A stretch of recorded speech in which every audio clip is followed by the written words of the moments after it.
In Chapter 1, we asked a simple question. Do you understand time? We explored the idea that time isn't something we own, it's something we experience. Today, let's look at one of the most common sentences we say, I don't have time. But before we accept that as truth, let's question it.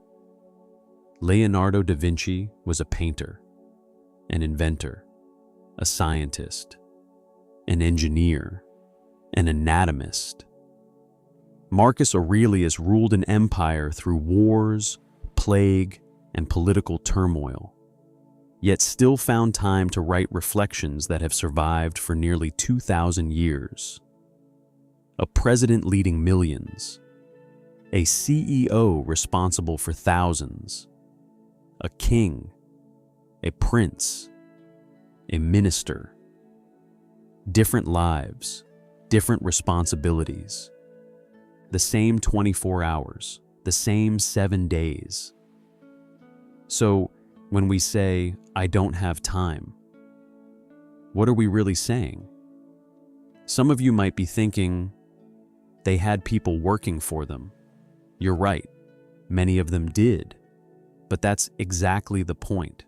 Great leaders don't create more time. They create more capacity. They invest in people. They build trust. They develop people who can think, make decisions, and carry responsibility. Time isn't multiplied by working harder. It's multiplied by building people. We'll explore that in another series. For now, let's come back to I don't have time. 1. We don't lack time. We lack priorities. Time doesn't decide what gets done. We do. Every yes quietly becomes 100 no's. The question isn't whether you had time. It's what your choices said was more important. 2. We confuse urgent with important. Notifications, emails, meetings, messages, they all demand attention. But attention isn't the same as importance. A loud life isn't necessarily a meaningful one. 3. We spend time without intention. Rarely do we stop and ask, why am I doing this? We simply continue. Habit becomes routine.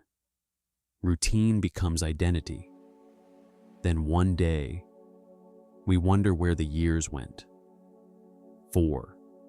We underestimate small moments. We imagine change requires hours, yet books are written 1 page at a time. Bodies are built 1 workout at a time. Relationships grow 1 conversation at a time. Lives change 1 decision at a time. 5. We protect everything except our time. We lock our homes. We insure our cars. We protect our money. Yet we give away our attention as if it has no value. But attention is where life happens. 6. We confuse choice with circumstance. We often say, I had no choice. Sometimes that's true, but many times we did. Not between easy and hard, but between important and unimportant. Time simply records those choices. 7. We wait for motivation. We wait until we feel ready, inspired, confident. But motivation rarely comes first. Action creates momentum. Momentum creates motivation. The perfect time doesn't arrive. It is created. 8. We borrow from tomorrow. Every time we postpone something important, we're making an assumption that tomorrow will have more energy, more motivation, more time.